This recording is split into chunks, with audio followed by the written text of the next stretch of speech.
नागा साधु वे सन्यासी हिंदू संत होते हैं जिन्होंने सांसारिक जीवन का त्याग कर पूर्ण रूप से आध्यात्मिक साधना और आत्मानुशासन को अपनाया है।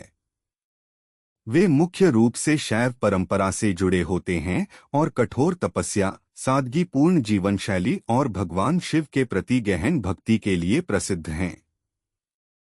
नागा शब्द का अर्थ नग्न होता है क्योंकि अधिकांश नागा साधु बिना वस्त्रों के रहते हैं। यह उनकी भौतिकता और सामाजिक परंपराओं से पूर्णतः विरक्ति को दर्शाता है। नागा साधुओं की उत्पत्ति हजारों वर्ष पूर्व हुई मानी जाती है। इन्हें हिंदू धर्म के आध्यात्मिक योद्धा माना जाता है जो बाहरी आक्रमणों से धर्म की रक्षा करते थे। विशेष रूप से मध्यकाल में इन्होंने मंदिरों और धार्मिक संस्थानों की रक्षा में महत्वपूर्ण भूमिका निभाई। इनकी परंपराएं 8वीं शताब्दी के महान संत आदि शंकराचार्य से जुड़ी हैं, जिन्होंने हिंदू सन्यासियों को विभिन्न अखाड़ों में संगठित किया। ये अखाड़े आध्यात्मिक प्रशिक्षण केंद्र के रूप में कार्य करते थे, जहां नागा साधुओं को आध्यात्मिक ज्ञान और युद्ध कौशल दोनों में प्रशिक्षित किया जाता था। नागा साधु अत्यंत कठोर तपस्वी जीवन व्यतीत करते हैं, जिसमें शामिल हैं ब्रह्मचर्य। वे सभी भौतिक और शारीरिक इच्छाओं का त्याग करते हैं। नग्नता, यह उनके भौतिक संसार से पूर्णतः मुक्त होने का प्रतीक है। कठोर तपस्या, वे बिना किसी सुरक्षा के भीषण ठंड और गर्मी सहन करते हैं। सादगीपूर्ण जीवन, वे गुफाओं, जंगलों या नदी तटों पर रहते हैं और न्यूनतम भोजन से संतुष्ट रहते हैं। गहन ध्यान और योग, वे ध्यान और योग के माध्यम से आध्यात्मिक ज्ञान प्राप्त करने का प्रयास करते हैं। गांजा, भांग का सेवन, कुछ नागा साधु ध्यान और साधना में सहायता के लिए भांग का सेवन करते हैं, जिसे शैव परंपरा में पवित्र माना जाता है। नागा साधुओं की सबसे प्रसिद्ध सार्वजनिक उपस्थिति कुंभ मेले के दौरान होती है, जो हर 12 साल में 4 पवित्र स्थानों प्रयागराज, हरिद्वार, उज्जैन और नासिक में आयोजित होता है।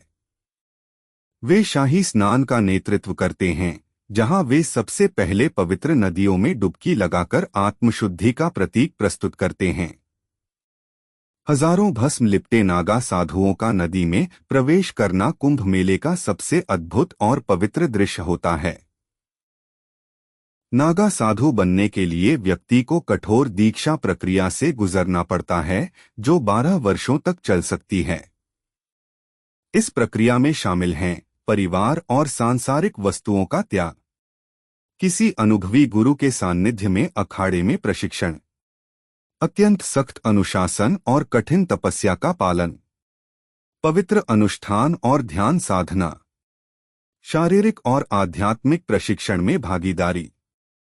सिर्फ वे ही व्यक्ति जो पूर्ण समर्पण और सहन शक्ति दिखाते हैं, उन्हें नागा साधु के रूप में विधिवत स्वीकार किया जाता है।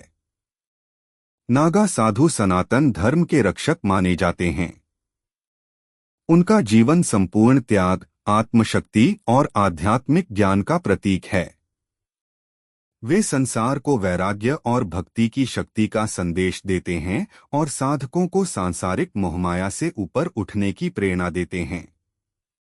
नागा साधु केवल घूमते फिरते सन्यासी नहीं हैं, वे हिंदू आध्यात्मिकता, अनुशासन और तपस्या के प्रतीक हैं।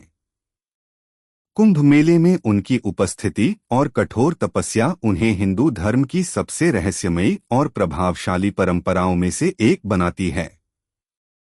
क्या आप कभी नागा साधुओं की तरह सांसारिक जीवन का त्याग कर सकते हैं?